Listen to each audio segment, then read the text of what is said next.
Unbelievable. Yes.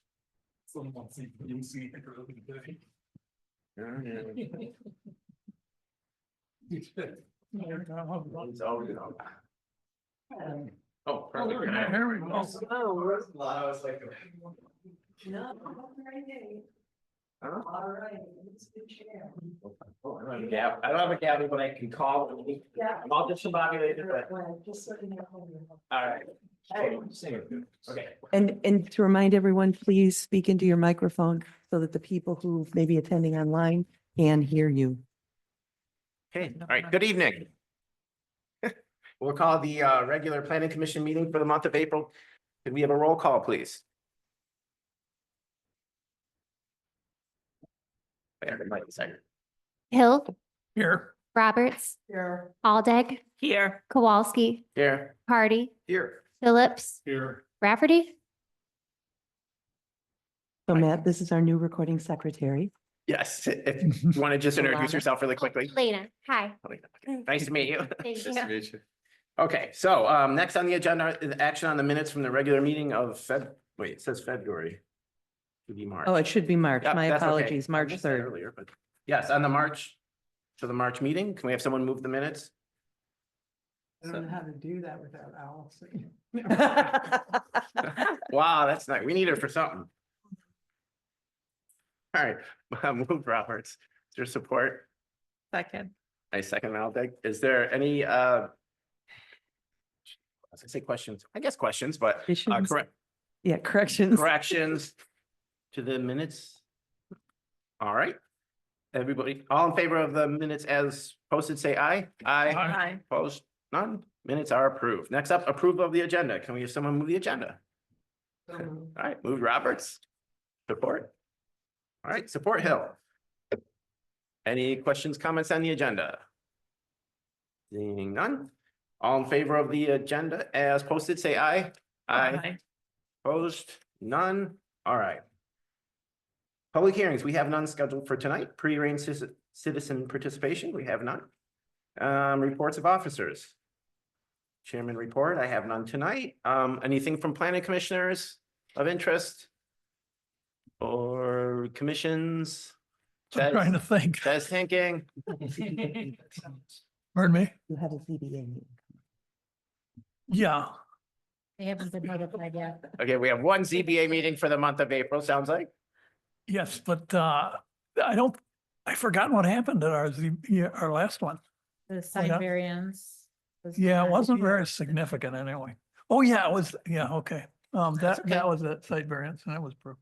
The sign variance. Yeah. And that was for the location on, what was that for? 7001 Dexter Ann Arbor, we're just Well, the- play. Play, yeah, okay, That's right. interesting. They All were right. requesting a variance for 148.5 square foot sign where 42 square feet is allowed. So it came down to 3-1 to deny the variance request. They will be actually, and ZBA isn't aware of this yet because I'm still working on the packet, but they will be coming to the April 21st meeting for another sign variance request. For a smaller sign at about 90 square feet. Wow. Okay, interesting. Okay. How close are they to being open? Can't really give me a date yet. They're Okay, doesn't getting matter. yeah, I'm not really sure. They're getting their equipment shipped from somewhere, so. TBD. Okay, thank you. Let's see. So anything from council? Interesting. Anything from our student rep? This is kind of unrelated, but for Sprout Love from NHS, we're seeing a done journey with like 40% of people with cancer. And when we listed at the Learnstown Pizza and Alcohol, I think it's a place. Yeah. But if you're looking for pizza, it would be great if you could get from them. All right, Sounds wonderful.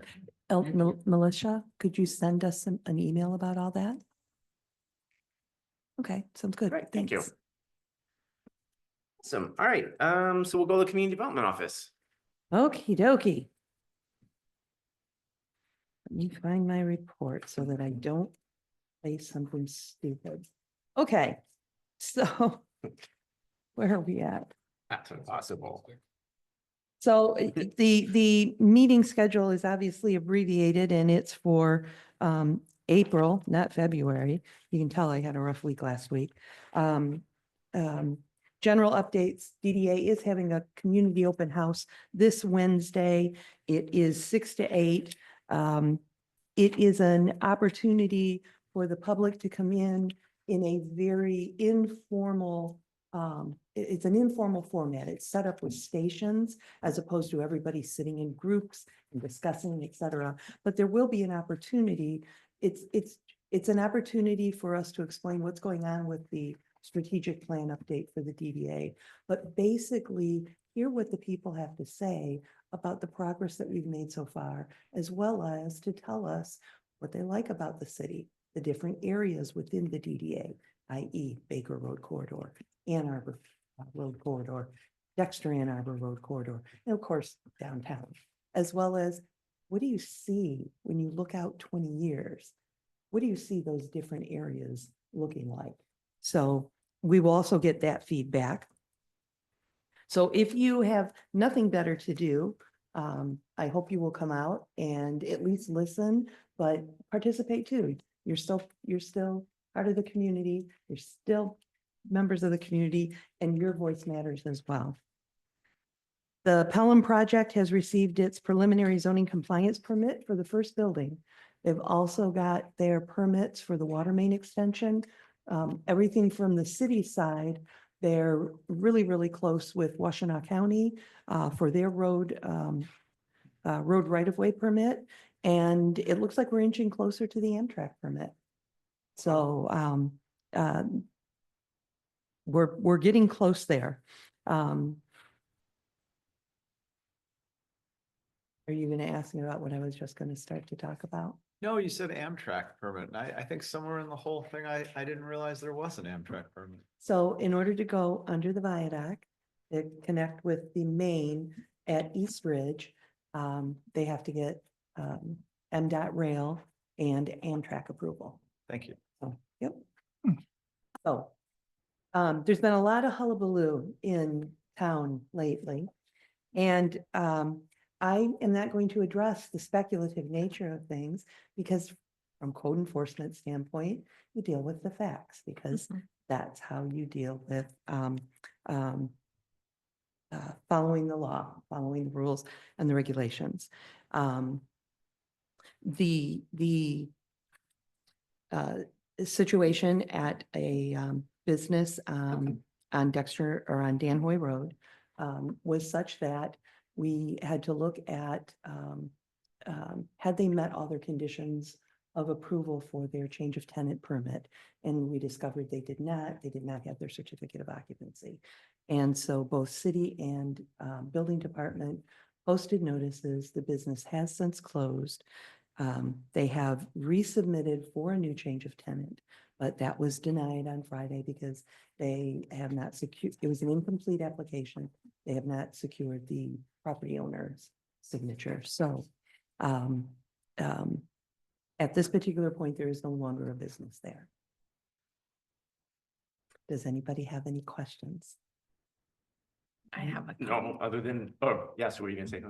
I just wanted to thank you, Michelle, for such a quick and fast response to what came out of a situation that is unfortunate. There is a lot of things around it. As you know, I know you addressed it rightfully from the facts perspective, but there was a lot of community conversation about it. And there are aspects of that is out of our hands of conversation in terms of it involves law enforcement, and we need to leave it in their hands for that. But from our perspective and the city and the path that Michelle just described, that all happened in less than 24 hours. So thank you so much for all the work you put in dealing with that. And I know that was not an easy situation from many aspects. So nicely done. Thank you. Appreciate it. Thank you. Yes, and I just wanted to add to that because I had add to the praise that the quickness, because I know how difficult this is. I was in the past year involved with a case in Ann Arbor, who we have significantly more resources. It was extremely frustrating. Part of the reason is because our county prosecutor has taken a hands off. The police are not interested in investigating things if they know they're not going to get support to have it prosecuted. I had all kinds of I had everything. It was it took me months to shut this down. So I commend you because it was very, very difficult. The owner was, I don't know what kind of thing you're dealing with here, but there's also the issue of what we think and what we can prove. Absolutely. Yes. And what it looks like and what it is. And I know I don't have to tell the facts. So I appreciate how difficult it is to get action on these things. Mhm. So yes, thank you. Because even in that case, we knew exactly what it was. We had evidence, we had cameras, we had everything. And it would still took us months because property owner wasn't willing. And again, the police were saying they're not wasting their time basically because they're not going to get anywhere with it. So Yeah. thank you. Thank you. All right. I do feel the need to step in and defend the police a little bit, just from my position as a federal prosecutor. I will just say that law enforcement in Washtenaw County is incredibly frustrated with the county prosecutor. Incredibly frustrated. Mhm. And they are frequently attempting to get the federal prosecutor to take cases that normally would be taken by the county prosecutor, and it's not a good situation. So the last thing I'll add is the reason why we got the resolution is because the Fed stepped in, because there ended up being a much more serious underground issue, which usually is the case. Yes, Mhm. So that was exactly what happened in this case. yes. So, Well, thank Very- you all. I It's do a very appreciate it. frustrating situation. yeah, oh, yeah, our police were very frustrated. It's, Okay, so anything else from community development? yes. I'm unfamiliar, so. No, that's it. I No, have you're good. nothing else to add for you. All right, awesome, thank you. All Enforcement. right, citizens wishing to address the commission. We have nobody here in person. Is there anyone online that would like to address the commission? Not seeing any hands raised. All right, we'll move right along to old business. The housing readiness amendments to the master plan. So I believe that's going to be Megan's show first. It's gonna start with Will St. Amour, who's Oh. going to talk with you about the Okay. survey. Perfect. Good evening, everyone. Presentation. I need to have sharing turned on, please. There we go. Unless. There we go. Perfect. Will, can you turn your volume up? I've got ours up as far as I can go. I am moving closer, so you'll see my face, but this is as much gain as the microphone has. Can you hear me now? That's better. Go ahead. Okay, good. Give me just a minute to get this rolling.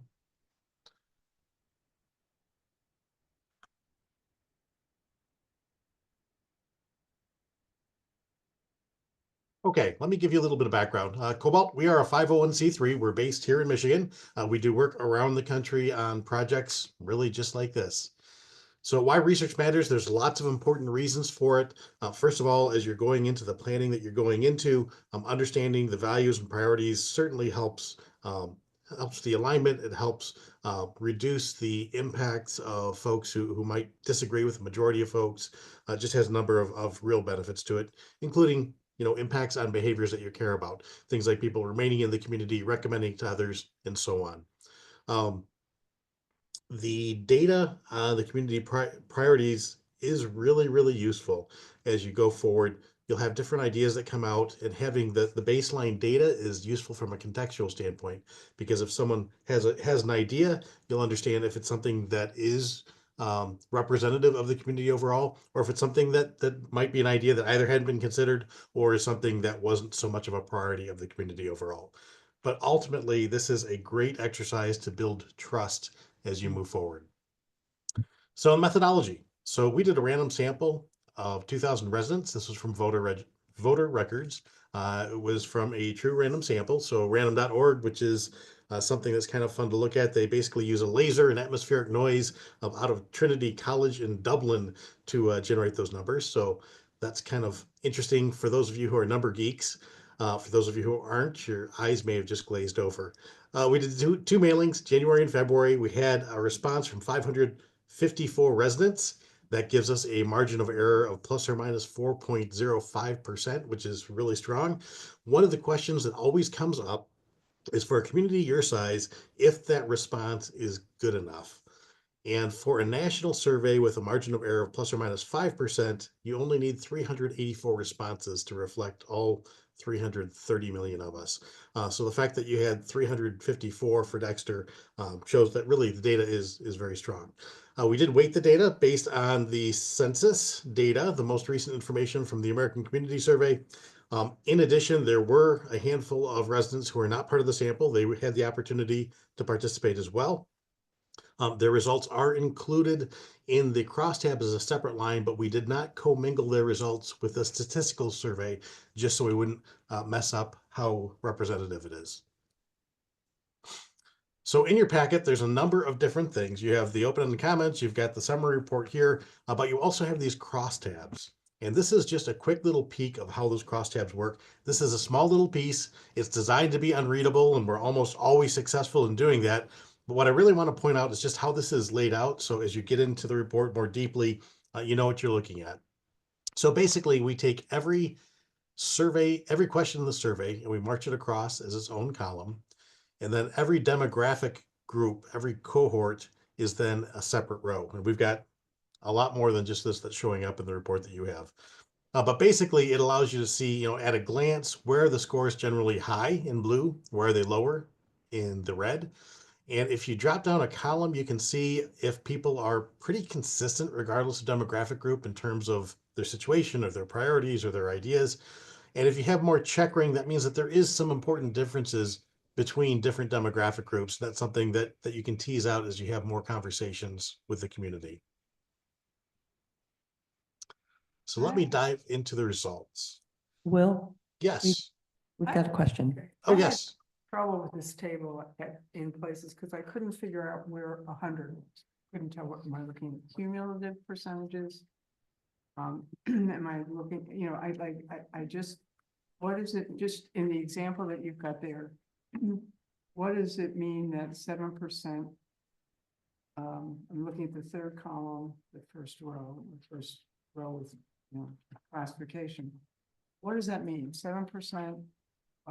Because I had very hard time figuring out where 100 was.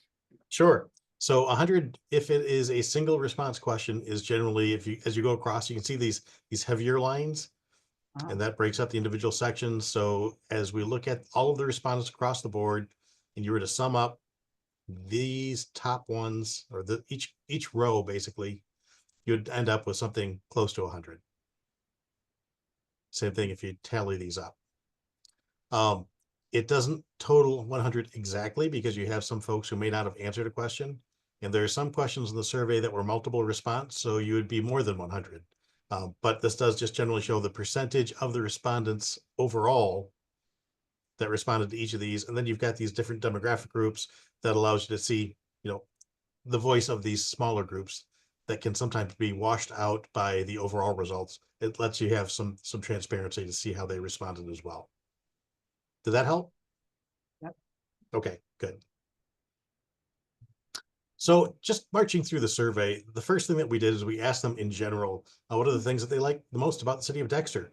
So the three things that came out was community, small town, and downtown. We basically took all of the words that came about in the comments, put them into the word cloud, the words that came up most often are the largest, and then we pull out the themes.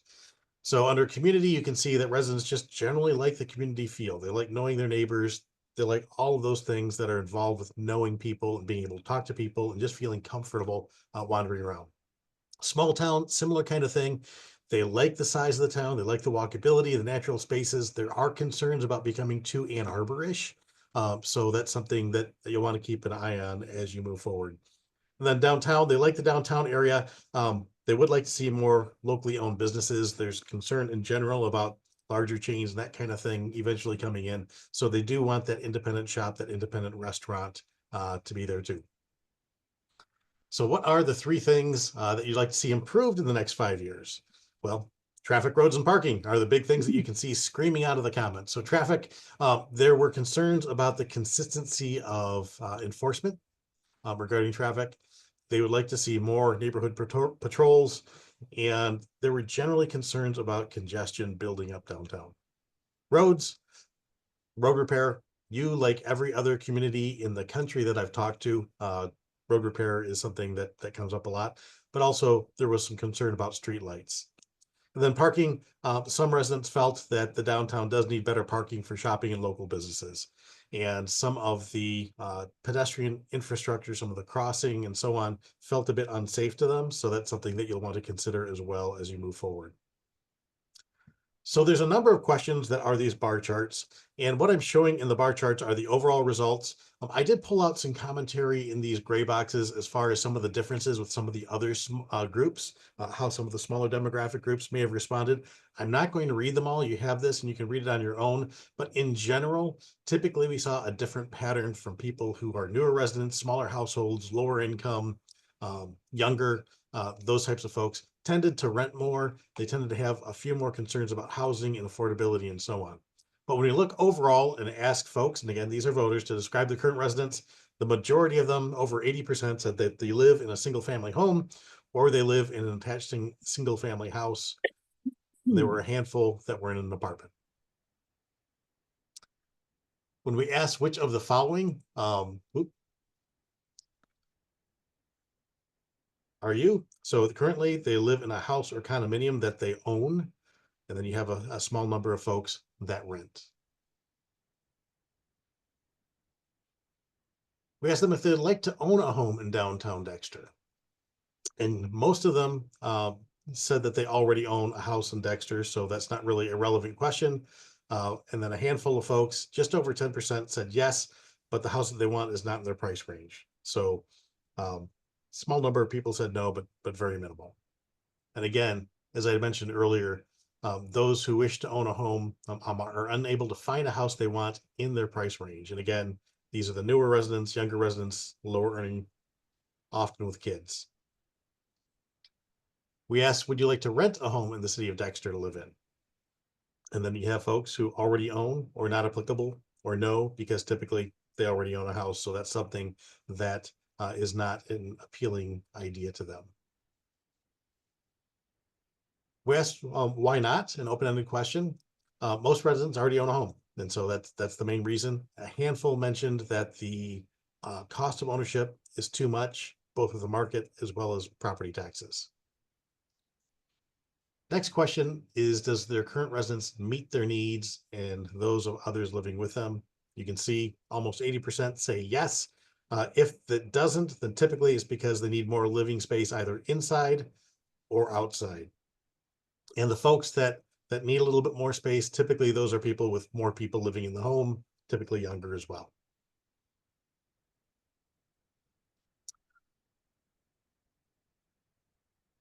Sorry for my pause. I've got a little pop-up that's right above the wording of the question, so it's making it a little bit hard for me to read. So I'm trying to move this heading out of the way. Does your current residence meet your needs and those living with you? So there's an other opportunity for other things that we didn't catch. So the main question that came up, or the main response that came up, is that it's too expensive to move, which is not too surprising given the current interest rates. But for the most part, folks felt that their needs were already met. Do you think the residents will meet your need in 5 years? And you can see this is a smaller percentage. We're up around 80%. Now we're around 65%. So there's definitely been a relaxation in the number of people responding there. And again, you've got the more indoor living space. You have some folks in general saying that no, they generally don't think it's too likely to meet their needs. And you do have a little bit of a pop-up in terms of folks that would want to have a first floor bedroom or bathroom. And when we looked at the analysis, living space is the largest concern, especially for larger and younger households. But we're also starting to see this a little bit with some of the older respondents as well. And in general, when we look at the other, some of the older residents just weren't sure about what their living situation would be. So as you go forward, thinking about that aging in place kind of aspect and what kind of things you can put in place for that is something that's worth considering. What do you think are the most important housing areas for the city of Dexter to focus on to meet the needs of residents 5 years from now? And the main things that came up were affordable housing, keeping the historic character, housing that meets the needs of the family, and single family housing. Those are the big four. Architectural variety was something that came up also for younger respondents, along with historical preservation. Older respondents wanted to make sure that housing really met the needs of aging residents. So again, thinking about that first floor bedroom, first floor bathroom, some of the other aging in place kind of considerations. What do you think are the most important amenities for the city of Dexter to focus on 5 years from now? And the things that came up here were parks and natural areas, walkability integrated with downtown, comfortable public gathering spaces. Those are really the big three. So there's this huge outdoor element, being able to be out in the community, the walkability, all of those kind of things were high. Moderate income and younger residents also had a strong interest in community events, sustainability, public restrooms, as well as support for startups and small businesses. Is there a question?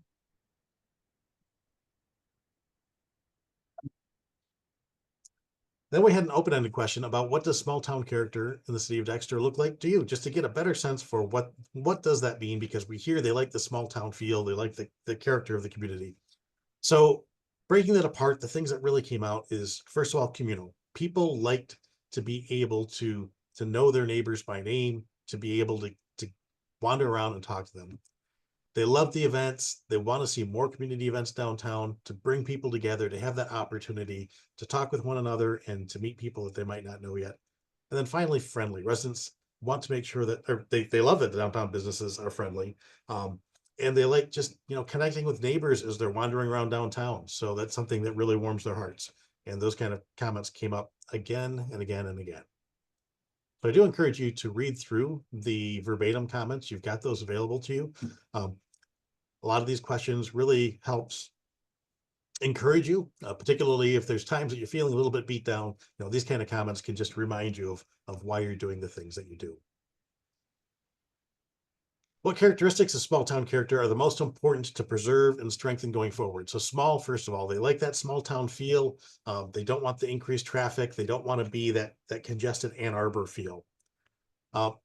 They love to have the community come together for events and festivals. So they want that to continue and to grow even more.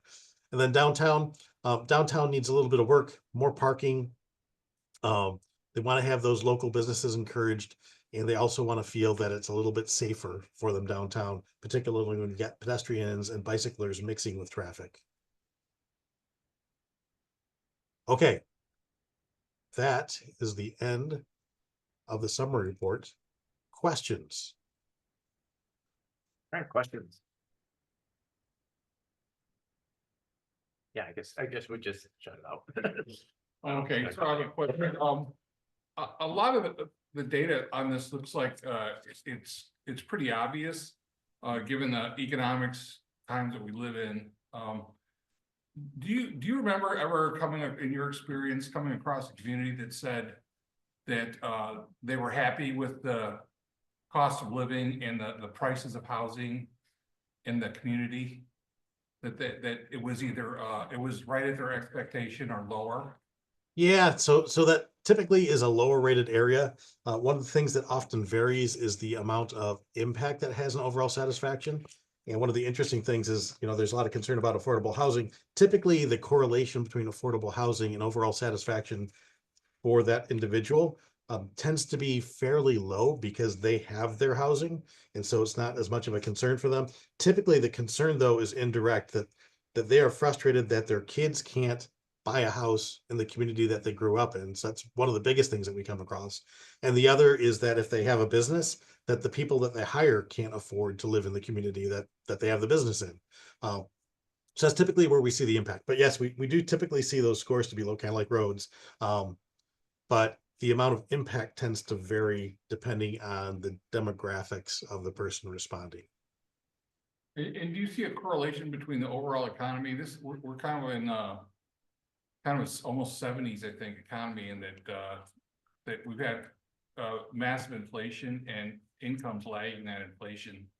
And that can make a lot of these trends worse It can, yep. when you Yep. don't have an alignment between cost of living and incomes. And those are national trends, or certainly they can be made worse in individual states, obviously, but they're larger trends that you know, cast a shadow on respondents like this. They do. I think Dexter is a little bit sheltered to an extent just because you are close to the university. And from an economic standpoint, you're in one of the real economic strong areas of the state. But still, it doesn't shelter you completely. Those same influences are there and the same perceptions are there. And the same reality. I mean, you've seen what house prices have done. You've seen the interest rates certainly affect the affordability of a mortgage. So when someone's kid is, you know, ready to move out, or they went to school and they're ready to come back in again, $300,000 at 7% interest is nothing to sneeze at. That's a pretty hard load to lift. Thank you. Thank you. You're Any welcome. other questions? No other commissioners? Michelle? Yes? No. Will, I have a question. If we were to do this all over again, if we added a question asking people, and I know this is going to completely be hypothetical, we were to ask people what was more important to them, building wealth or having housing their children could afford, what do you likely see the outcome of that kind of question being? Because for me, that seems to be part of the juxtaposition we're dealing with. It's a fascinating question. I don't know the answer to that, and it would probably be colored by my own values. Well, I have a question. So again, a lot of these questions seem like they were, or responses were pretty obvious, given where we live. Did you see anything that you saw in the survey that was at all surprising, or I could almost, or say, what was the most surprising response that you saw, if any? Or were they just Yeah. kind of like suburban Michigan, whatever? One of the things that wasn't as strong, it was still there, but it wasn't as strong as I thought it would be, is the aging in place kind of concerns. Because that is certainly something that's becoming a bigger and bigger issue with a lot of places. Also from a housing standpoint, when we're looking at the housing mix, let me find where that is. But we're asking them what kinds of structures would they like to see? And I was a bit surprised that the multiple family buildings up to four, or sorry, not that one, the multiple family integrated with neighborhoods. So you've got the duplexes and the triplex and fourplex.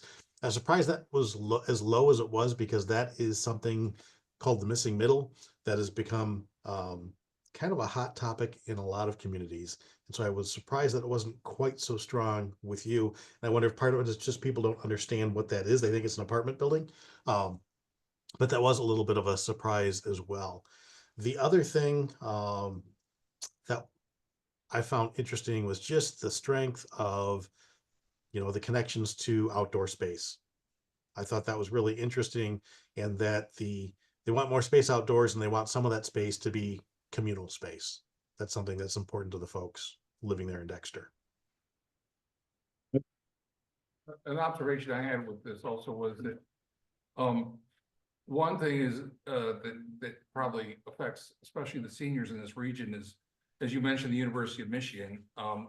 We probably have a lot of retirees that work for the university, which has an outstanding benefits package for people who retire from there, and they end up, you know, potentially very affluent as they retire. And so that's a little bit unusual probably for the rest of the state.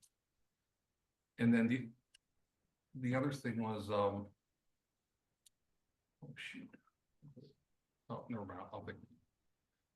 To piggyback off what you said, Tom, one of the other things that we have to remember, and Megan will highlight it when she goes over the background chapter, is currently our senior population is not our highest cohort level. It is expected to increase in the coming decades, but it is not the level that we have as the highest number of people in that cohort. That could also, I wonder, Will, if that could be a factor that caused it not to be such a concern at this time. Yeah, I think that's a fair observation. And also right now, there are other things that are distracting people a bit more than just worried about going up and down the stairs 5 years from now. Karen?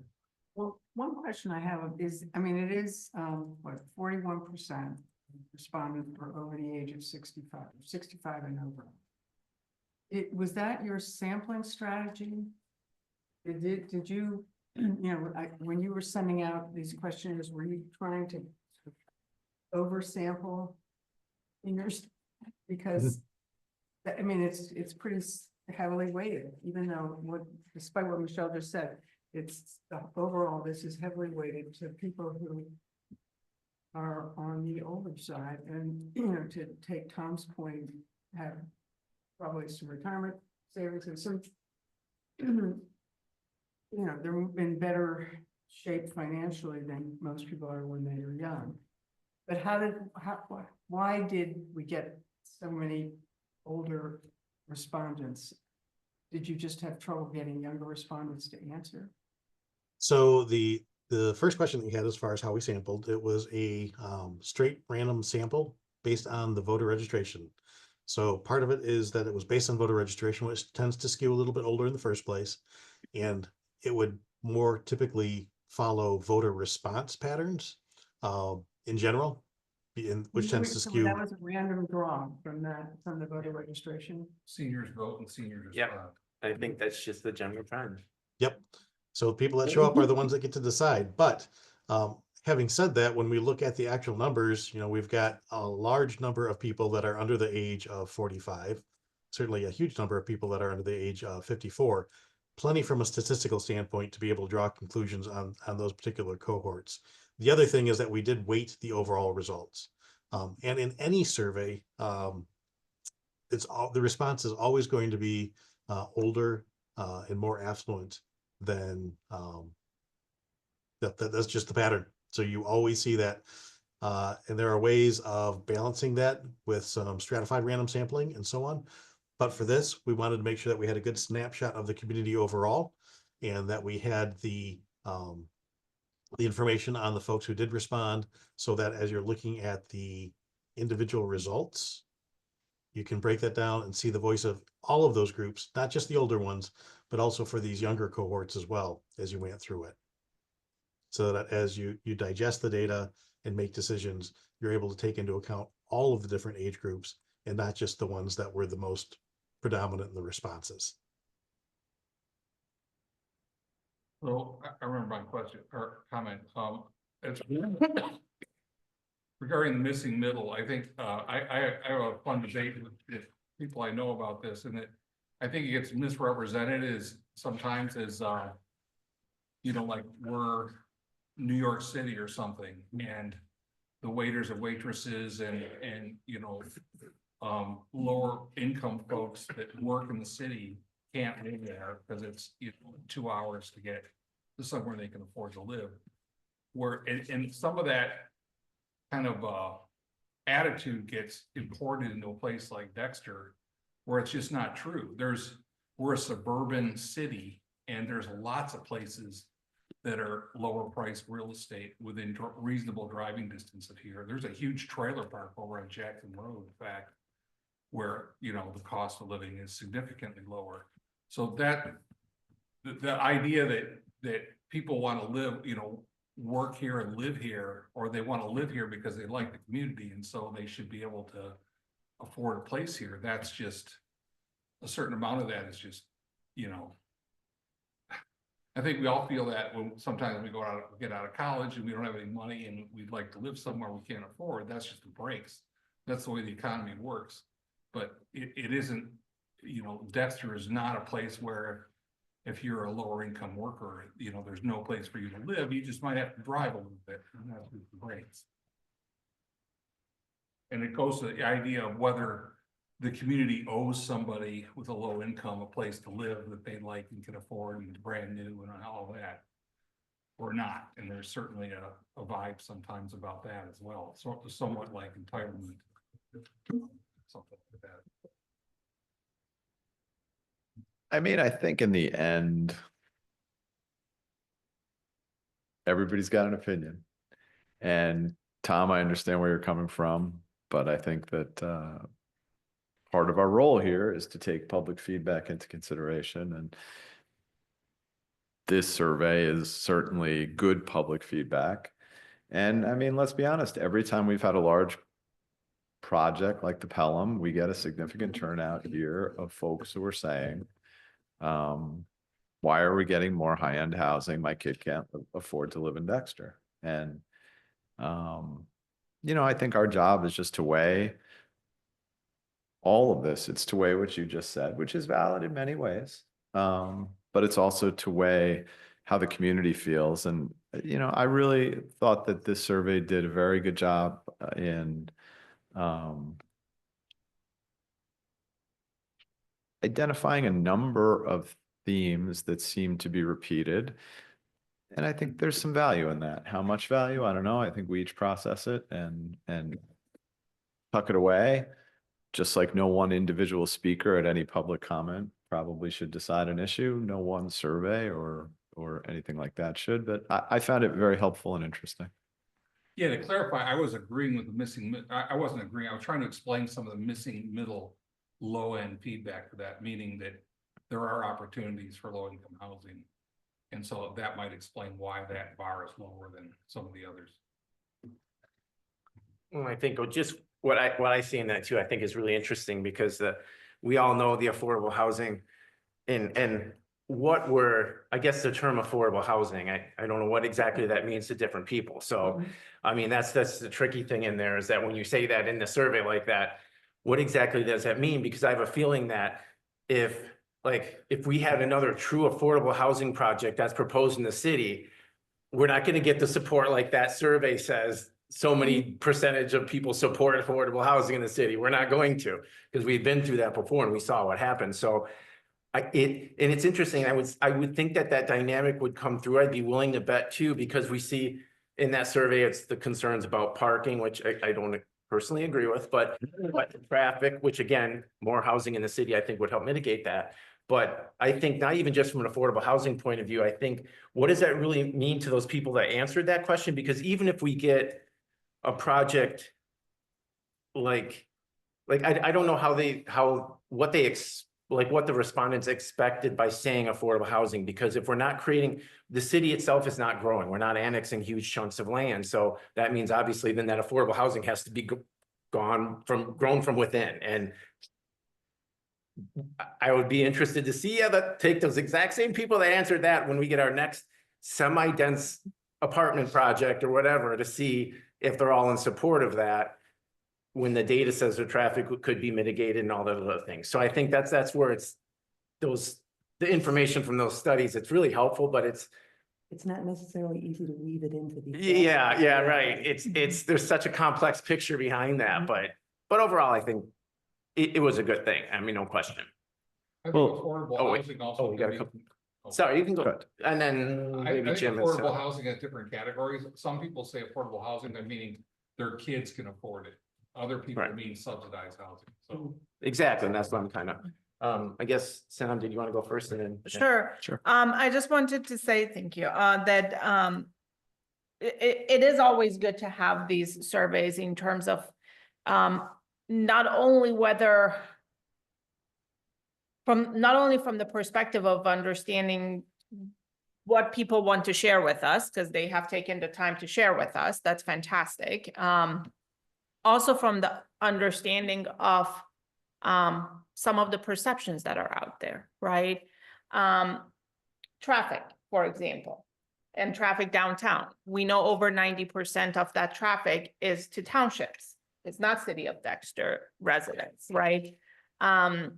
When people come and tell us about building in the city, there are times that I ask them if they are going to their townships meetings as well, and I ask them to stop building, and there are 9 out of 10, no, we don't. And I'm like, well, that's the traffic that is mainly through the City of Dexter. And for some of those, again, for like Pelham, we had, in one session, 11 people spoke against it and did talk about affordability of it, but out of the 11 people, 3 of them from 2 households were residents of the city of Dexter itself. Now, we are very proud in our Dexter in the sense of not just the city limits, but what is around it and people coming to it. And there are many people that feel Dexter as their home that are the greater Dexter, right? So I think for me that balance is really important, but also surveys like this allow us to get very good information out of, but also be able to speak to some of those perceptions that are through this we can see are out there and be able to speak to them. Right, yeah. Yeah, I would just say also we can consider that perhaps the people who respond to the survey and the people who come to speak to us at public comment are 2 different groups. You know, I do think that in my experience here, the people who come to speak at public comment are often they have a little bit of personal stake in it for whatever reason, or they've been revved up by the internet. Whereas I think the folks who respond to something like this generally do because they just generally care about our community. And so I would put them into 2 different pools. I wouldn't say one has more value than the other. I would just consider that they might be separate groups. That's a good point. They're driven by different motivations at different. So one of the things that I'll bounce off you right now, with the term affordable housing and going forward as we finish up this amendment, both Jenna and Megan can attest that I've been extremely sensitive on how we use the term. Is it affordable housing or is it housing people can afford or something to that as opposed to a label, affordable housing, workforce housing. Going forward with this, we're probably going to tighten how we use the term just so that it, I can't say that even doing so, it will eliminate all of the potential confusion, but we'll do our best to minimize as much of that as possible. So that when we say housing people can afford, it tends to be something people can identify with, as opposed to identifying affordable housing with a different group of people. Does that make sense? That makes sense. Yep, thank you. All right, well, I guess I don't see any other questions, so I think we might be all set. Thank you. for your Thanks, Will. presentation. Thank you for doing. It is my pleasure. So it's a great community to work with. You guys have a great spot. I've been through Dexter many times, both driving and on bicycle, and it's always a joy. Thank you. Well, thank you very much. Take care. Moving right on. Now I think it's Megan's turn for the Second Street walking tour summary, and then I guess items 2 and 3 kind of go pretty close together, so,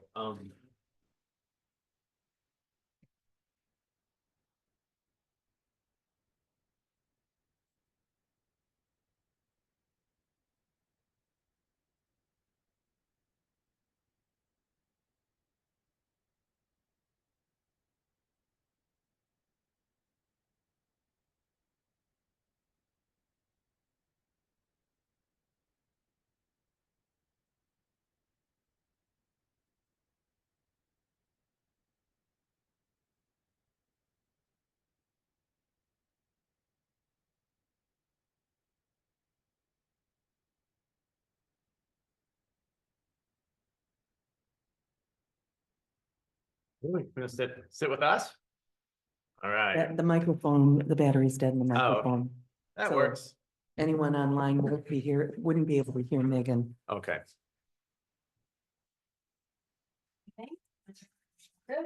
Might need to turn it on. Good evening from a different perspective. In your packet was an updated report on Second Street, so it had a lot more detail than what you had the previous time, so hopefully more context in terms of what was said and went on. I don't want to go through that in detail. Just wanted to ask if you all had any clarifying questions, or in particular for those of you who attended, was there something that wasn't captured from the event? No, I'll just add, I mean, from my perspective, I did read through this pretty good. Obviously, I was there. No, I think it covers everything. It was tough because there was a there was a wide variety of comments kind of all over the board. So I think you did do a good job of summarizing those up. I have to admit, I think the question itself is hysterical because my main thought on this, my main feedback to you is it's just too much. But It's- 63 pages? Yeah, I mean. It's way beyond too much. And, you know, when I was a legal associate, the thing they drilled into us most is a written product has no value if the person puts it down. And I'm very dedicated to this board, but to fully read this and digest it, but I'll just say this, I wouldn't hold it against anyone who didn't. It's too much, and I'm just gonna say it, we shouldn't see work product like this. It's just too much. In terms of the length and the detail? Yes, it's not useful. Too much information. So there's a kind of voice I find fascinating. Interesting. Okay, yeah, I mean, I thought, okay, well, interesting point, Executive, something. right? Okay. Well, and that's what we tried to do in the first, Mhm. in the first part.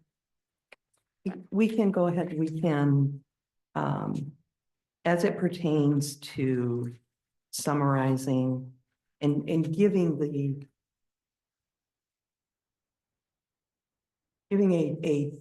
a digestible, succinct Mm. summary. We can do that. We can take the rest of everything else with the appendices and things like that.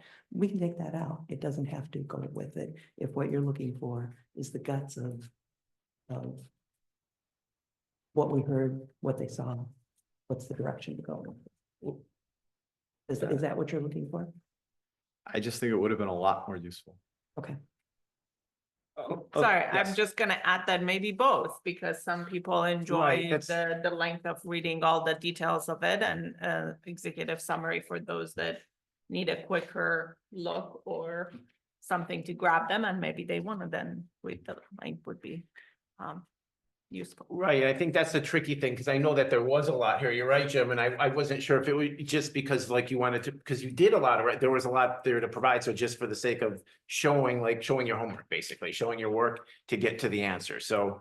But either way, I mean, I think that there is a lot of good information here, but I'd be curious if, yes, and other opinions as well, Chet. Yes, there's a lot of very, very interesting information here. I think trying to summarize everything that you've got here into into a summary, I guess is the way to put that, that captures most of the most pertinent information here is going to be tremendously difficult. And if we can, I totally agree with Joan. If we have a summary that basically covers everything, and then the appendix is all of this other stuff, that would be, to me, a very good solution. How you do that, that's what you're getting paid for, I guess. Yes. And I think the main intent of the report was to give those people who weren't in attendance a context in order for you all to make informed decisions about what a Second Street future land use category should be in the master plan amendment. And so if we can move on from that to the draft master plan changes. So we gave you per staff's direction, a red line and a clean copy, as well as updated maps. And what we did is we did it by page so that you could refer back to, rather than redoing the whole document in and of itself, which would happen at the very end of the process. We went through the planning process and updated it, public participation, not only having in the 2025, but was also in the 2019 update for that process. Then skipping ahead, went to the existing land use. And I just wanted to highlight for you on that there were some pretty significant changes between 2019 and now. Again, you have limited vacant land. And so that's one of the things to keep in mind as you're going forward. Yes. Just, did the measure of vacant land includes movable lot? No. No, what it did was is the land doesn't have a building on it. But It's the lot- existing parcels. The existing Yeah, parcels. So just existing behind you. Let me qualify that. There are some properties in town that do have buildings on them, but we know that nobody's living in them. And the reason we've identified those as vacant is we know nobody's living in them and we know the owners and there is no potential. The homes are so past their life. Yeah. So there, to be honest, there are some parcels that are identified as vacant, but they do have a building on them. Oh. But So, but that's only 32, around 30, a little, almost 33 acres, and that's only 2.7, Mhm. 2.57% of your acreage how overall. much is that in industrial park? I mean, Right, that was my question. yeah, you take out the Yeah. industrial park. Most of it's in the industrial park. And then maybe Second Street and then. Your biggest land use is single family and two-family residential. That's over 25% of the city's area. But when you look at your surrounding neighborhood, your surrounding townships, and most of my other clients, when you look at that number, it's well over 50% of it's is single family. So you have a really diverse existing land use mix as compared to many of your primarily suburban neighbors. Also, it's interesting that public and semi-public is the second largest land use in terms of acreage.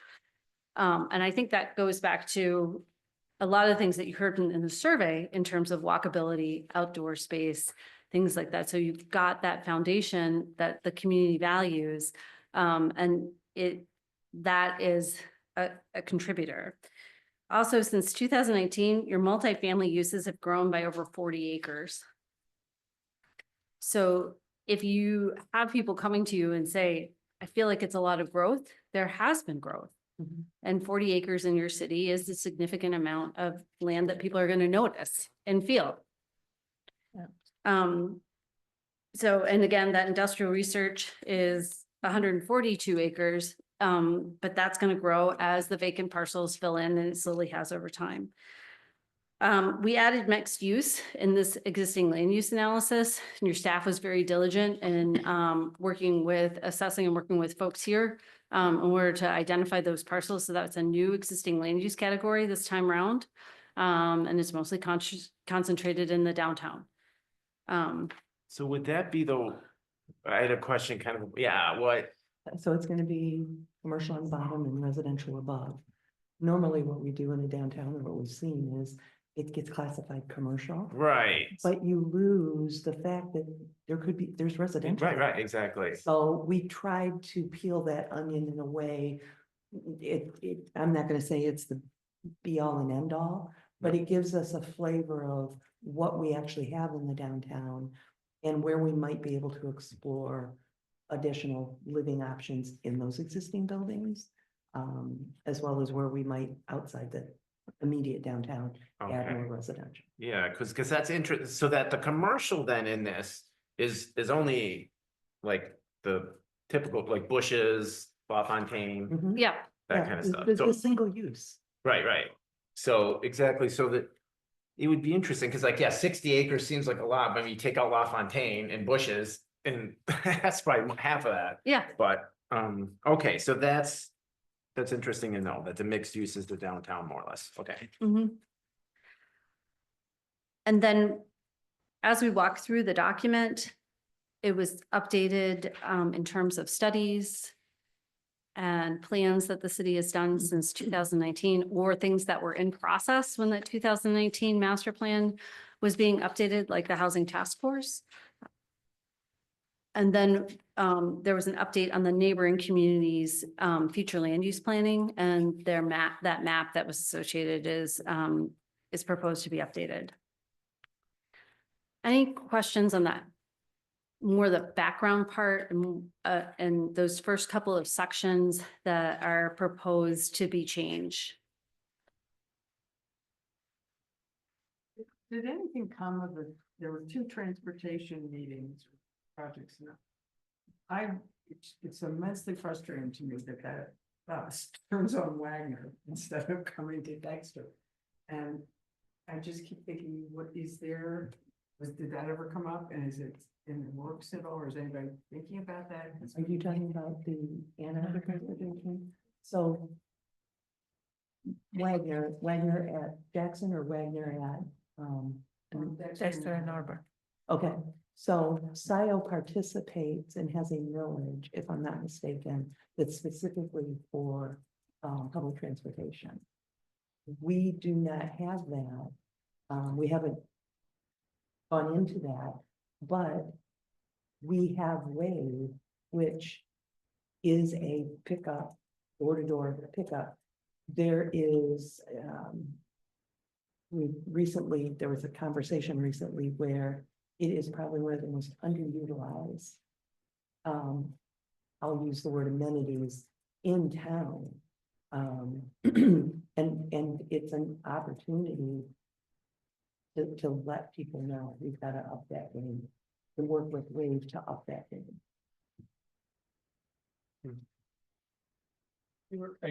Yeah, I think people gotta be careful about the difference between their own personal vision for transit and the reality of transit. It's a tricky slope, and you see that from a community to our east who has decided how people should move around the city, and they don't necessarily agree Who with is that. it? You've been cryptic. I'm referring to us to the east. It's like anything, it's very similar to, we can master plan commercial uses on strategic corners every day and twice on Sunday. But if you don't have the density, a massive density of people to support that business, it's not going to survive. Transportation, to Tom's point, is the same thing. And would I love to have transportation? In theory, absolutely.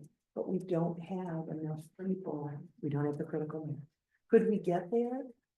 Sure, but we're also balancing again that desire to be a small town with market forces that require other.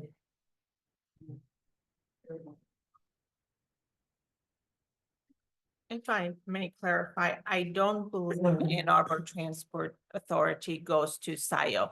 There is a very specific one for the Meyer on Jackson Road, Yeah, but that's one of the reasons that, because at some point, I believe Dexter had, or at least Yeah. close enough to Dexter, but with SIO not participating, so they sense the. okay. yes, Yes, yeah, since then we are not. So now there is an in-between municipality. And that's how we. Yeah, I mean, when I first moved to Dexter, the AATA came out to Dexter and we only had one car and I took the AATA. Now it took me about half an hour to get there, but I was the only one that ever used it. And it dropped off at the Mug and Bob's. I was the only one I ever saw on it until we got, from the mobile home estates on Jackson Road to here, I was the only one. But to that, there was a lot. And then the exact reason was SIO Township pulled out their funding. Yeah. And so here we are. But So- anyway, Sir, but yes, get back to. sir, Yeah, sorry. when I worked at the Ann Arbor News, I took that bus at least twice. Okay, fine. All right, there was somebody else that took it. Sorry, I wasn't the only one. You must have Wait. been sick those All days. right, that's okay. Twice is more than most people. Okay, all right, sorry, back to you, Megan. So Thank then you. moving into goals and objectives, Yes. but I think is a lot of where you'll have some critical conversations tonight. was based on the Second Street walking tour. We added an objective to improve First Street Park to be a vibrant recreation area with improved non-motorized connections to the recreation open space or green space goal. And then we added some things and took out some things for residential. And in terms of residential, instead of allowing for a range of housing options in the city, it's proposed to be changed to encourage new types of residential options to address unmet needs for a variety of residents at a variety of stages of life and a variety of price points. 3 through 4 remain the same. And then 5, to explore programs and partnerships to increase housing attainability. And then 6, update city policies and zoning ordinance to streamline approvals for smaller multiple family options such as triplexes and quadplexes. And that's something that you've talked about previously. However, I've sensed some disagreements amongst you in terms of what to call, how much the city wants to wade into housing affordability, what exactly you would like to do.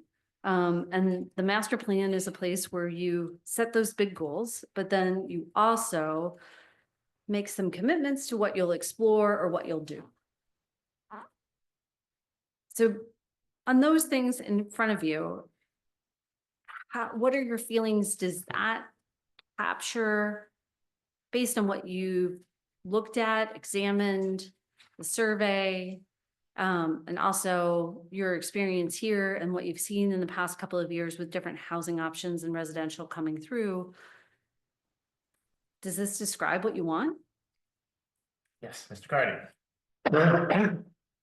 You're gonna laugh, but I think you did a great job. Well, it was also your staff as well. Okay, I think you did a great job. I think it took a voluminous amount of feedback. And distilled it, which is partially why I believe it could have been distilled in an executive summary very well. And really boiled it down to the key points that I think there's the most agreement on.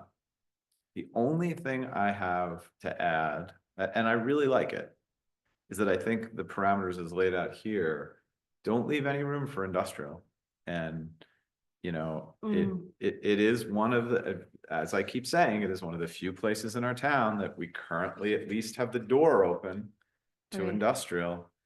And as our town and Washington County develops, there are fewer and fewer opportunities for industrial uses, but there are still people looking for places to do industrial uses. Mm. So I would just like us all to recognize that and be on the same page if that's what we want.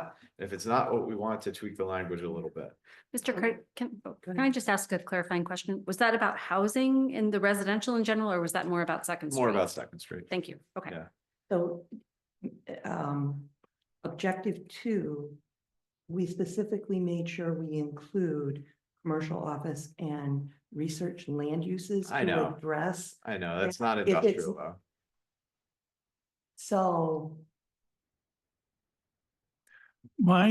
If the- so Let Michelle finish. what I need to know is, would you like us to work a little bit more on that to be able to have those industrial uses that are more palatable in that neighborhood setting, as opposed to those industrial uses that we would just keep out in an I-1 industrial district or in the research and development district? I personally would, which is why I'm bringing it up, but perhaps there isn't consensus to that. And that's, I just want to have a discussion about Yeah, it. I agree. I agree. Okay, good.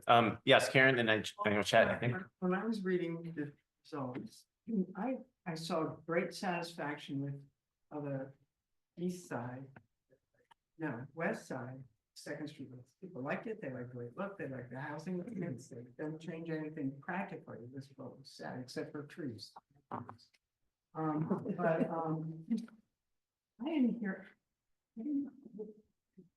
anything that said yes, and keep or expand industrial on the other side. I just didn't hear it. So the question in my mind right now, because I think Jim's got a point, that, you know, it's gotta go somewhere and it's already designated that way, is what do we listen to? Do we listen to that and say, all right, well, you know, gotta go somewhere, it's already there, it's already that kind of area?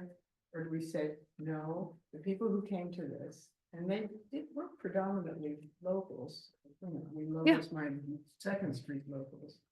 They're saying, no, that's not really what we want, you know, at best, there was containment of that area. People didn't seem to be too mad about it. There was, you know, some screening for the laundromat, you know. I would suggest there is a term for what you described, and it's NIMBYism, not in my backyard. And I would suggest that part of our charge here is to think for the town as a whole, not for the 10 families who live on Second Street who showed up about this. And this is one of those things where there's no right answer. Like, my position is to think for the town as a whole. If your position is to think for the families on Second Street, I'm not going to say you're wrong. I'm just going to advocate for thinking more for the town as a whole. So let's Chet, I think had something next and then. Yeah,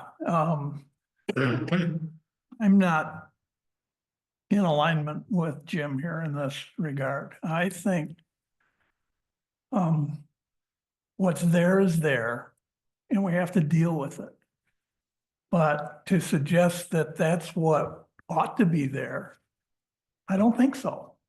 There are other places in the city that's much better. Well, the industrial park, for instance, but even across the river where the book place, that, you know, all of that's going on. It would work there, but to me, if we want to make this a neighborhood, and that's what we heard on the walking tour, I don't know what you do specifically with the buildings that are there. But my opinion is that's not, just because it's historically they've been there, I just don't think it's the most appropriate place for that type of activity. Now, the type of activity that occurs within those buildings changes in some respect from manufacturing to whatever.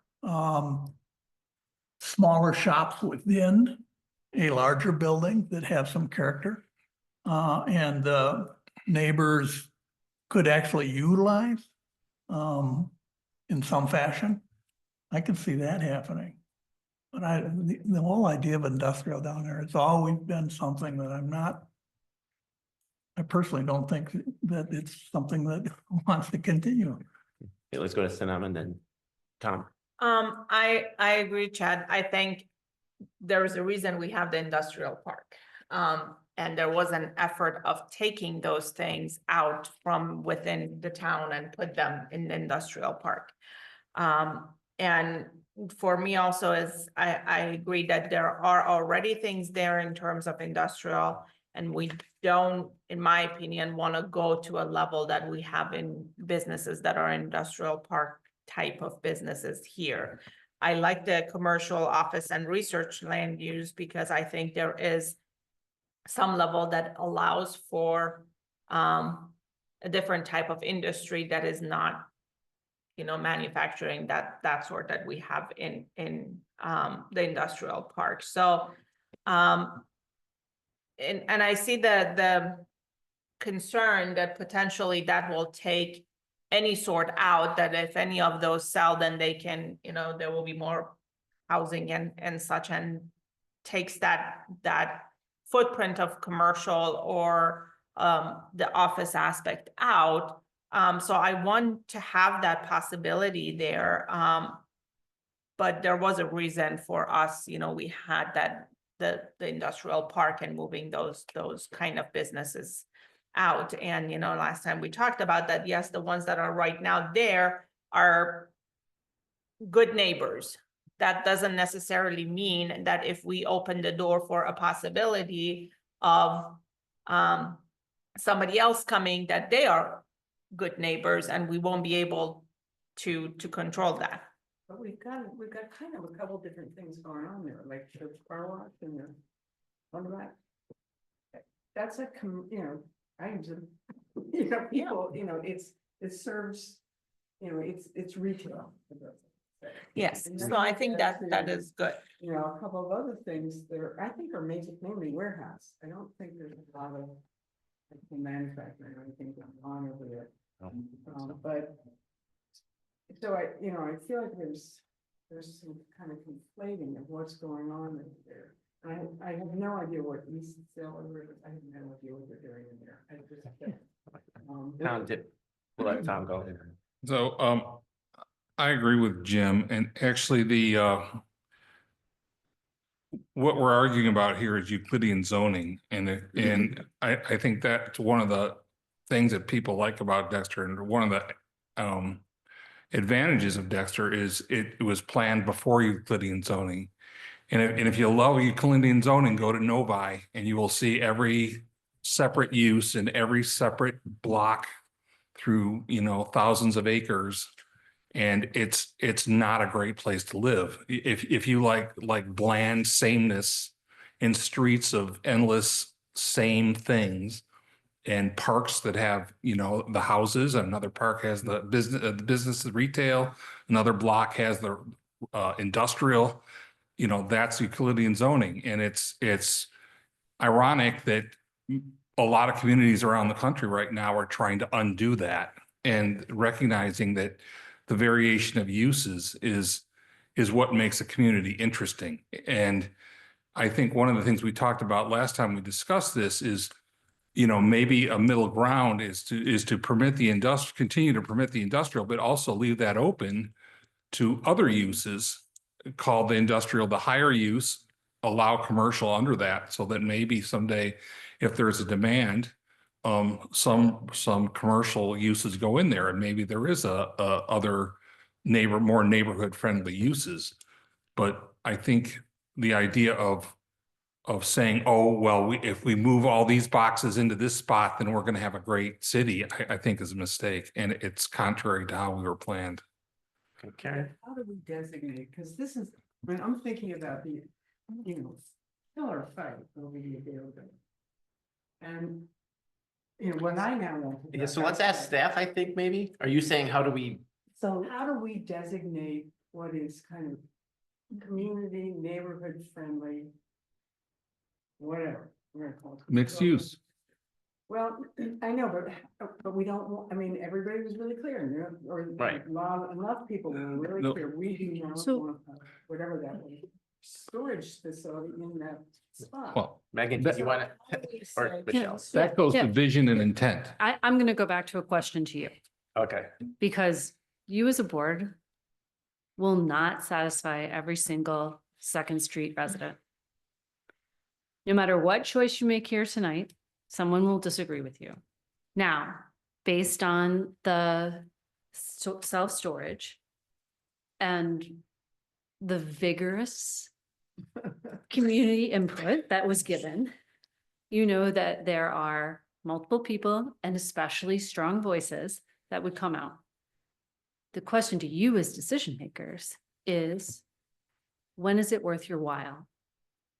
So in what uses and in what circumstances is it worth the while to endure that in order to implement a vision? I personally, and I want to say one more thing. You guys don't see it, but we have drafts that go back and forth between us. And actually, the original one that I had had industrial at a small scale, artisan type of manufacturing with performance standards to limit the time. Because that's what I had heard from at least one of you. And so then I put it in, and then we came back and forth, like we always do. And that wasn't in the draft that was in front of you tonight. But I thank you, Mr. Carney, for bringing it up and having the debate, because I think it's worthwhile. But with any of this, again, when is it worth having the neighborhood angry at you to have a use that's going to contribute? Because in theory, those industrial at that small scale would keep those buildings open and not have them be vacant and derelict, which is worthwhile. Create jobs, or have jobs that people in the city could access, or brings new people to your city who buy your services and your goods. So that's the things behind that. And that's, again, something that you need to balance and also ask, is this the appropriate place? And I think you have two levels of what those buildings are and how they're reused. And then also, there's also another thing where you can have what they're redeveloped. And in planning and zoning, you can technically put in rules for both levels. I think this goes to the nature of leadership and why we're here. So I think to your point, Karen, that I think we hear those voices and those are a consideration in the mix with everything else. They don't overweigh everything else, or else you say, we're gonna have a meeting and whoever shows up decides what we're gonna do with this street. So if you don't care, don't show up. If you do care, we're gonna do whatever you want. And I think that, that vibe is a mistake. But I think the industrial park and that use, that storage use, and actually what was unusual about it is it forced a debate about something that we hadn't really talked about, which is what is the research park really about? And let's remind everybody about the vision for that. And what they were saying is at the council level is, we want this and remind everybody about what it is. And it's just not about paving acreage with something. There was an intent there and a vision there. And now the broader community is reminded of what that is. And it's clearer than just having it in the zoning. Michelle, did you want to add something? So I'm gonna be the optimistic person here real quick. I think there's a way to bridge both of it, but the master plan's not gonna be that place. This is gonna be setting your goals with very generalized. The tough part and the answer to your question is gonna be when we go to implement this. And what are those, how do we peel the onion for the regulations for whatever uses there are going to be? It's going to be in the zoning. And perhaps Second Street doesn't have a separate industrial set of classifications. You've got Second Street corridor with different uses in different blocks, or it's an exercise that we're still going to have to go through. And I think it's kind of going to be fun because I look at it as a puzzle. How are we going to fix this? How are we going to continue to have, to Jim's point, that tax base that you want to preserve without having the negative that the residents don't want? And to your point, how do we make this work so that the residents are happy with us? I personally think we can do it. It's going to be fun. I don't have all the answers right now, but you want to come along for that journey? All right, it was Mr. Cardy and then King Cards. I do like that journey, but I also think it's important that we learn from our history. And so a couple things. One, I think that draft that contained that artisan industry or whatever you put, I like that line a lot better. If you want to go back to that, you got me on board. We will definitely have that conversation. But, if you'll recall, I pushed back really hard against us allowing champion gymnastics in the industrial park because it's not an industrial use and we're giving up an industrial use in doing that.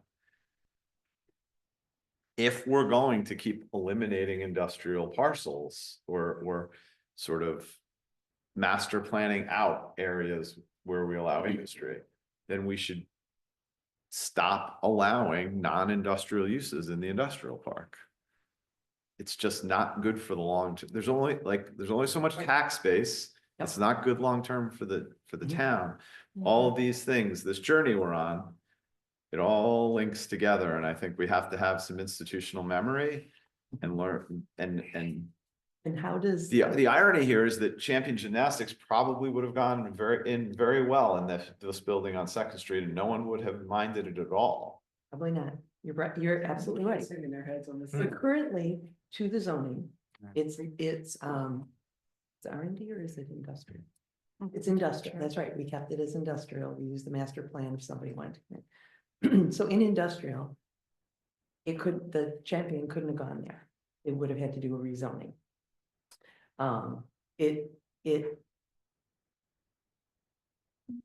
based on interpretations previous to me, but as well as me, it was viewed as, what was that? Personal fitness. It's ambiguous, but one of the things, when this housing thing is done, and we're looking at how we are going to implement it through zoning, we should be going back through the R&D district and looking at, where do we have to tighten things? Where do we have to relax for evolution of different types of industrial uses, to Jim's point? And again, I'll say it again, I'm optimistic that we can do it. I think we can have fun doing it.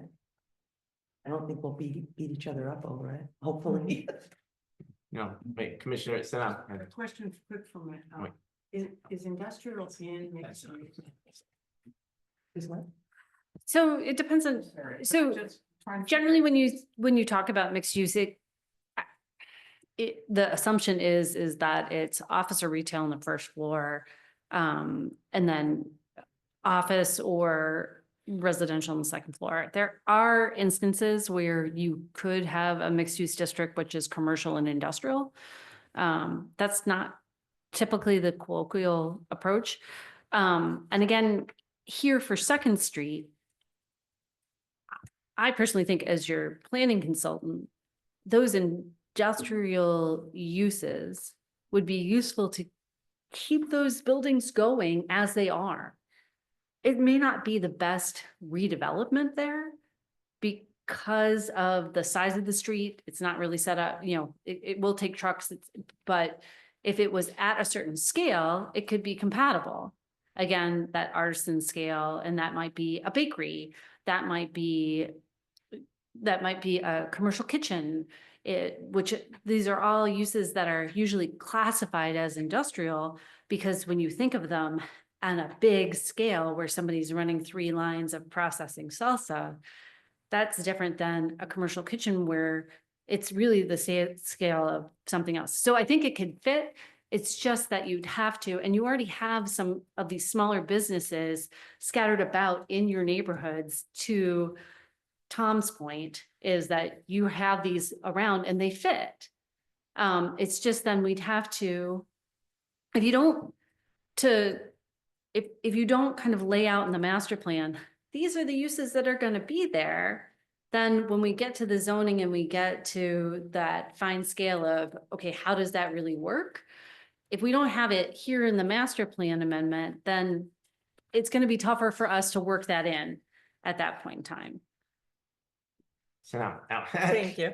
I have 2 comments, one directly to this, one different. So the one directly to this, as I said, I do want to see something there that is not homes or housing, right? So I think my issue is really with that big word industrial use. Yeah, right. So what you said, and in that draft that didn't make it, I love that. Because I think that's really, and whether it's, I understand that master plan might not be the spot for it and zoning might be the spot for it. But that to me is great, because it allows for that variety and the differences in the community, but also doesn't bring something that could potentially be very disruptive to the housing around it, right? And I get it that some people like that, just the same way that some people enjoy the trains, right? Actually, I'm one of them. So all of that's, I think it's the variety, which is what very interesting. So I support however you want to put that language in. And now for the comment that is not related, but if I don't make it, I'll forget. So thank you for the time on that. I saw in one of the notes, somebody said sculptures. And that was interesting to me, because in the Arts and Culture Committee, we always look for potential other spots that we can put temporary art around town. It's on the Appendix B, page 1 to the 3rd page, at the middle of one of the bullet points. So keeping that in mind, and if we can share that with potentially Arts and Culture Committee that, and explore the possibility of having another pad for a temporary art in town, I think that area can be a good one. Yes. So I have a quick comment about the red line master plan comments. I think you did a good job with this also. When it comes to the affordable, the housing issue, I think you did as well as could be done. I think there's always this wish that we control the cost of housing that goes into the city, and we don't. But we can offer some flexibility that may or may not help. But I think within our the authority that we have, I thought this was a very reasonable approach. Yeah, no, I would agree. It's really tricky because of, well, actually, yeah, I'll just agree with Tom's comments because that's, okay, there you go. Check. All right. It Then, yeah, Occurs one to other me- comment and we should get moving along. Oh, but- Well, it occurs to me that the term that's, even in my mind, that's so objectionable is industrial.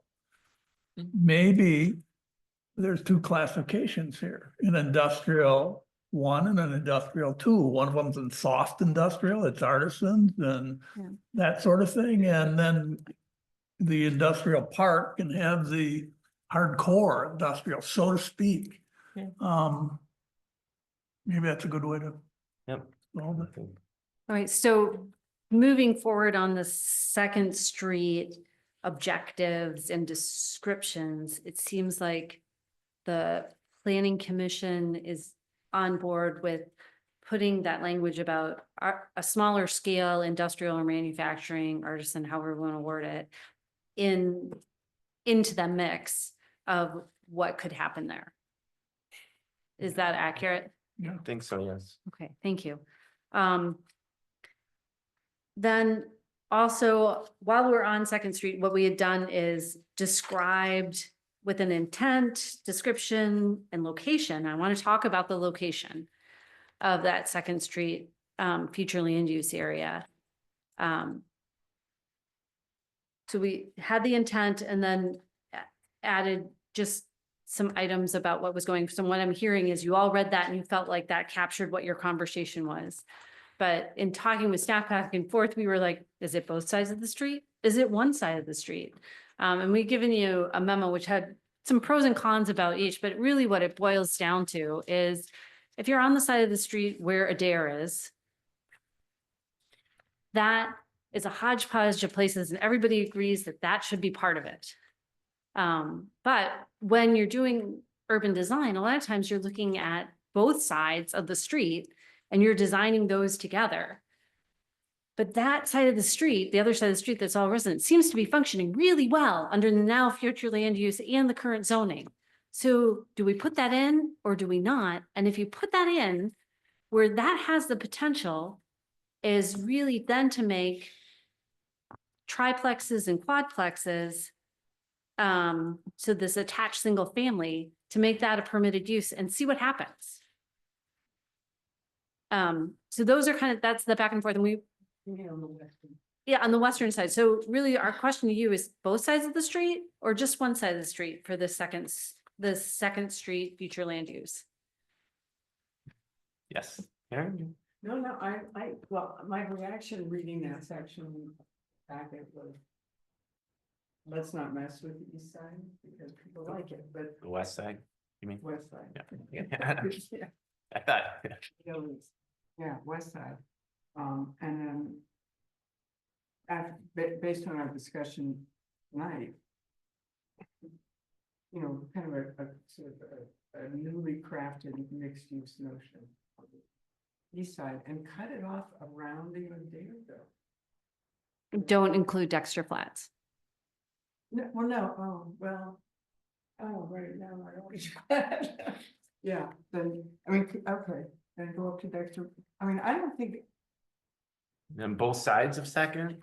no, I don't, well, people were pretty happy. I mean, I'm reading, you know, the comments. They're just going, don't change a thing, don't change a thing. And, you know, I mean, maybe that's not exactly imaginative planning, but they're pretty happy with that. So you're thinking just one side. Chet, do you have an opinion? I tend to disagree. Okay. I mean, the people on the one side, the residential side, I think we're concerned about what's happening on the other side of the street. And to ignore it, and in my mind, to try to master plan one side versus the other side, it leaves a fair amount lacking. I mean, I think you have to look at both sides together. And I can't find it. I was looking quickly here for the part of the report where you're talking about this. And the second one, both sides, I would prefer. Okay. Both sides. Not to be the same, but to be master planned. Right, you're not saying the same because you had those ideas for the lower, Yeah. like you said, triplexes. Mhm. So residential kind of. Sanam, did you have an opinion? Or- Wait a minute. Oh, sorry. I did not mean that I think both sides ought to be residential, if No. that's what you No. said. No. I just think they ought to be looked at the same time. Correct. Okay. Tom, do you have an opinion? Oh, please. I still don't with understand what you. Chet means, I have to be Okay. honest. Wait, what did you say? I still don't understand what Chet means, I have to be honest. He wants both sides of the street to be in the future land use category for Second Street and for them to be looked at together as you're planning. You might not zone them the same way, but in terms of having a future land use category and saying how this place should interact, correct me if I'm wrong, Chet, you Okay. feel like both sides of the street should be in that category and then looked at Like a corridor. comprehensively, like a corridor. There you go, like a corridor. Like, That's a good way like to you do put it. Baker, That like, makes sense. like you do Dexter and Arbor Road, Yeah. it's just not the same scale or uses. Okay. So I would tend to agree. I think both sides. It's a corridor, corridor. Yes. Would it be worth considering, because I'm somewhere in this read where somebody somewhere is thinking about making triplexes and quadruplexes administratively. And folding them into what is the east side or the west side? It's Just say the village house res- side. Village, no, it's a village residential. It's Village Residential 1, and that's your district that allows single family duplexes, and then it allows some non-residential uses as special land uses. Okay, the triplex, no. No, Not It would- currently. Maybe it's worth letting that in. Well, that's a zoning issue, Yeah. so, yeah, well, It's a whole but, different can of but worms. that's a good idea, and I'm interested, but. That's a zoning, so that's something we could identify in the plan, but we need the zoning tool to enable it. Mm. Okay, so I think we can move on from that, thank you. okay. Then the other big thing that we had in here, was planning for properties outside of the city's current limits. And we had workshopped this and went through it with city council. But really, this does set it up that the city could annex land and really look at that in a much easier in a much more expedited fashion, because it doesn't specifically say you have to have the cooperation of your neighbors. I don't think she'd ever say that, and I think that the meeting we had an early master plan meeting, we were talking about that, and the assumption that the communities around you wish you well and all the best, and they're gonna think it's great that Dexter's healthy and growing is absurd, and I don't think that's a, you know, for everybody that wants to be nice all the time, that's a nice goal to have, but it's not realistic, and I don't think I think it would become it would be a barrier to any growth that we couldn't overcome. We tested, I think, with the current master plan and the language of the mutual cooperation and mutual consent, whichever term you want to use, was kind of like theory versus reality. Yeah. It was well thought out when we did the master plan. We thought it would work based on how the historic relationships had been with the different townships. But when it came to actual application, it didn't prove to be as useful or helpful as we had envisioned that it was. So changing this language, I think will help. Yeah, I think it also needs to overcome the issue of time and change. You know, one of the things in every community is they constantly change. Mhm. So one day we might have a local community that really is easy to work with and friendly and all that. In a year later, they could be the opposite. Mhm. And so our planning has to be able to overcome or work with whatever, you know, is before us. So one thing I do want to make sure is clear, when city council presented, did their tweaks with Megan a couple of months ago, and then staff brought this to you, under number 2, A, B, and C, it was that for environmental impact assessment, an environmental impact assessment may include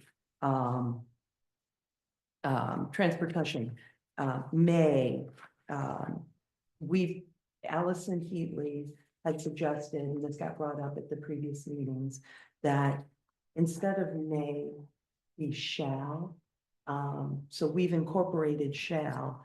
Are you okay with that?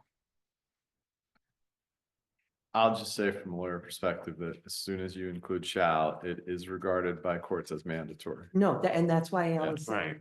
So you So, better, I get that. better be sure you want to impose that in every instance. And Yep, I get it. And that goes to the necessity of those requirements. Mhm. Are they vital or, you know, In making the decision Yeah. about whether you're expanding the boundaries and the municipal services. Yeah. So, uh, yeah, an environmental survey is gonna decide whether we can expand our boundary. I don't, no, it's a component of, as part of, the whole consideration process. Let's say, just for kicks and giggles, we'll really dilute this down. There are multiple components to an annexation. Environmental assessment may be only one of them. And there may be impacts based on whatever the proposed layout is for an annexation. Doesn't mean that as part of the decision to annex, you're approving that layout at that time. But you're taking into consideration those impacts if you're going to approve the annexation, because that is going to then trigger how the site plan actually lays out. well, wouldn't that be redundant with the actual site plan approval phase of the project? This does not take the place of site plan approval. Right, so there would be a site plan approval phase that would address that. Mhm. But I wouldn't think that something like that belongs in an annexation discussion at all, because it's too early. And I mean, if you look at at these requirements, they should be like, you know, affecting the viability of the annexation specifically. So I can't imagine somebody would say, well, there's some great trees over there, so we don't want to annex that property because, you know, of the trees or whatever. That doesn't seem like something that belongs as part of an annexation discussion. What if you flip that on its side and the environmental was a positive for expanding the boundaries, not looking at it as a way to prevent, but as a component of, yeah, that's a good reason to expand. Maybe, but I would tend to pull out the stuff that's going to be addressed in site plan approval anyway. And say, why clutter up again to the 300,000, 1,000-page report that deals with things that are going to be revisited anyway, no matter what anybody says. I don't know. I don't think, I think it's adding complexity without any benefit. I think the annexation discussion should be specific to the issues related to the annexation, and that might be things like, viability of utilities and things like that. So let me ask the question, would the planning commission like 2A to be taken out of the annexation policy? I think May was good. I think May was good. And then that, I think, solved the problem, because that might be, depending on the, I think, case by case basis, whether that's something that or, maybe we better look into this and along that dimension before we go too much further. But not, we must look into it, which is what. it's I- Go ahead. I understand what your take on this, Tom. If it's going to be addressed later, then why address it here? But I disagree. I'm in that field and have been my whole career, where these things are things that are tremendously important and need to be addressed. And if they're not confronted early on, they may never truly get confronted. You lose the opportunity. So I think A ought to remain. I might be in the minority here, but that's what, but I think it should be. I guess we'll put it that way. So I additional, don't yes. know how it would be excluded from a site plan approval process. Well, Is those You're saying landscaping look at just it gonna at be a not much taken higher out? level, basically. yeah, we're talking here about, This is not even expanding- site plan specific, really. No, This it- language. This is No. just about, That's what I'm saying. yeah, okay, so Sana, did you have something to add as well? Yeah, I think May is a better thing because I think there is, yes, this is not even site plan. This is much overview, much like consideration of are we annexing a piece of, property or adjacent property or not. And I think there could be some of this information that is very beneficial in that annexation conversation, right? And with that, I think at the same time, if you put shall there, all of them needs to happen legally. So I think it's may could give us that door of, yes, we want in conversation, some of this happen or not, and it leaves it to the decision of the two parties involved and at the first sentence of that, or the city. So if I could ask a clarifying question real quick. Are you thinking that by requiring shall, when we say shall, it means that the petitioner who's requesting the annexation has to provide that assessment? The shall is for that petitioner to provide that assessment. It doesn't mean that that these three criteria must be met in order for council to make an affirmative or take affirmative action. Yes, The petitioner would shall would have. to provide. They'd have to provide it, but that's just to help council make a decision whether they're going to annex or not. So would May. So So, I think and giving so that's what do we need? the to know? applicant some discretion is not a problem. Well, maybe it should be phrased that city council may ask for. That. Well, Yeah. Three there too. I'm on team May for what it's worth. you're on Me me. too. No, We've got- I respect everything Jim comes up with. It's always, it always seems like, yeah, that's the way I ought to go, but I'm not a May guy. What Okay, it so would be is council will make on a case-to-case basis, will decide based on whatever the petitioner is requesting, whether they want any one of these three assessments provided in order to make their determination on whether they're going to annex it. You may be required to include these things, not just may by itself. Council may require the transportation of the water, there's no question, that's got to be provided. So the only issue here, I think, is that environmental impact statement. So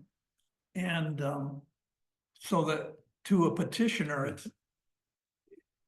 they may be required. I guess is a way to say that, but I don't know if that's any clearer. Yeah, Sanam, did you want to add something? Yeah, the line starts, number 2 starts with the city shall examine the impact of any of this, right? Mhm. So in some senses, the city, we are implying that the city is, if requires any of this information from the petitioner should provide. So maybe there is that clarification that there is somewhere there that the city shall examine this. And with that, it may require any and or all of these, something in the language that then allows for that may.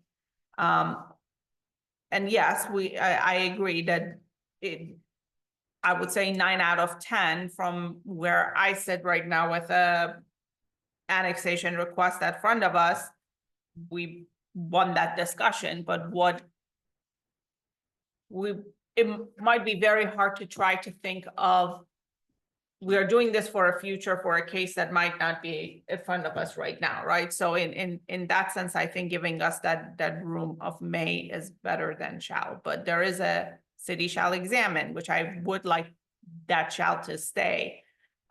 Is just that what are we asking from the petitioner? Okay, so I think I'm hearing more support for the may, for Okay. changing that environmental. So we change all those shalls back to may? I think we change all the shells back to may, and I think we'll have to go back to look at that last line of the paragraph Yeah. to make sure that must was probably a may. Well, I as would well. say an impact assessment provided by the petitioning landowner must include, I wouldn't say must, Well, should include one of the following, the following studies as determined by city council Yeah. or something like that. So, I'm but comfortable Or we with, can, council City may council. require impact assessments provided by the landowner, including the following. yeah, I mean, I'm We comfortable can, we can fix it. because this is a higher level. I mean, I do share some of Chet's concerns because if you don't look at these things initially, but this is such a high level. I know our decision makers. That language they can that handle you that. just- that language that you just used, Michelle, to me sounds good. I'm sorry. I like it. Perfect. and Okay, then also in the red line version that we gave you, there were implementation items. We wanted to make sure that everybody was comfortable with those. I'm sorry, what's it again? The implementation items, Oh, yeah. there were a number of things taken off. There were some things that were proposed. Was there anything that raised a red flag for somebody?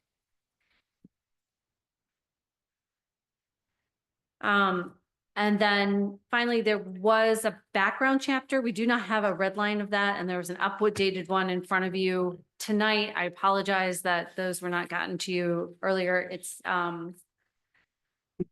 there's just so many changes in the background chapter that it's not, it wasn't possible to do a red line. It all just would have been red.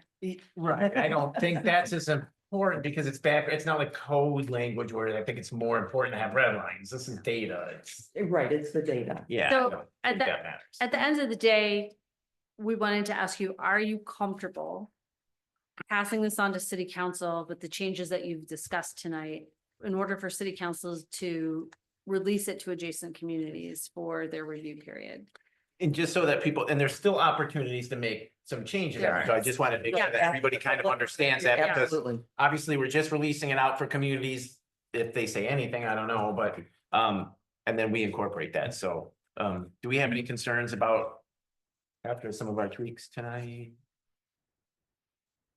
No? Okay. Go forth and release? I think you need a formal motion, Oh, don't you, Michelle? okay, we may. To To release the draft make the plan for recommendation consideration. to city council.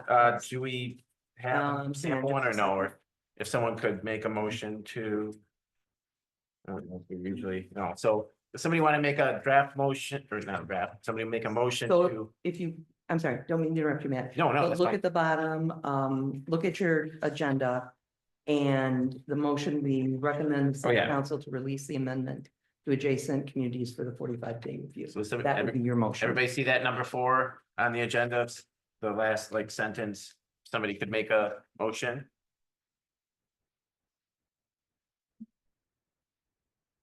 Okay, I move that, we recommend that city council adopt the final changes to the master plan, including the background chapter.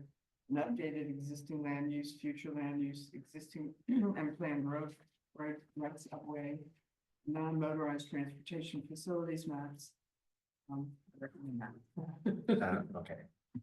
To city council to release the amendment. Yeah, I started with. that. Okay, sounds good. All right, moved Roberts. Is there support for that? Support. Support Phillips. I guess we need a roll call vote. Yes, so we have a roll call vote, please. Hill, Yes. Roberts, Yes. Aldag, Yes. Hardy, Yes. Phillips, Yes. Kowalski. Yes. All right, thank you. There was a lot of work on that, so You're welcome. Yes, thank you. a lot of thoughts. All right, new business. We have one item. A text amendment to the zoning ordinance. Sounds like we're clearing up the ZBA procedures, justifications, all that good stuff. I believe this may be Jenna. It is. Good evening. Yes, as you just said, the thought is predominantly to clarify the 6 variance criteria, which are provided in section 24.05, I believe.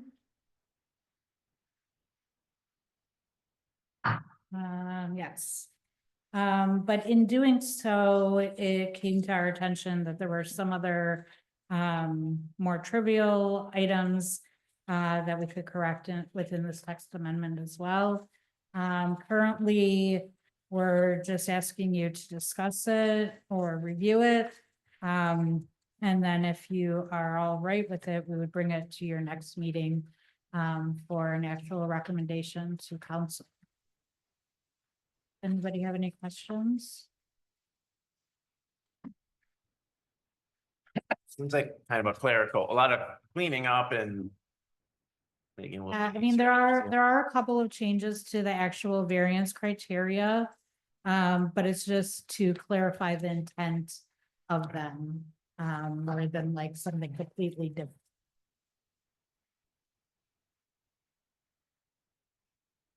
Any? Not really Seems seeing- good to me.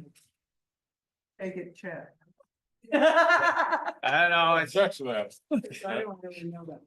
as a former ZB, I was on the ZBA for a while. I did the ZBA in Ann Arbor. I think it sounds good, so. Yeah, I mean, there's nothing here that jumps out at me as being something that ought to be questions. I'm fine with what you've done. Then we'll schedule the public hearing for next month. So wait, do we need a motion? You don't need a motion. No, because we don't have an, okay. No. All right. Okay, thank you for that. So I believe, let's see, proposed business for May 5th. So, oh, looks like we'll have the public hearing for the zoning board of appeals amendments. And then, so it looks like another text amendment, Article 22. Hopefully coming with the plot plan stuff. Okay. Awesome. All right, are there any citizens wishing to address the commission? Seeing nobody in person? Nobody online raising their hand? Okay, do we have a motion to adjourn? All right, move Roberts. Is there support? Second.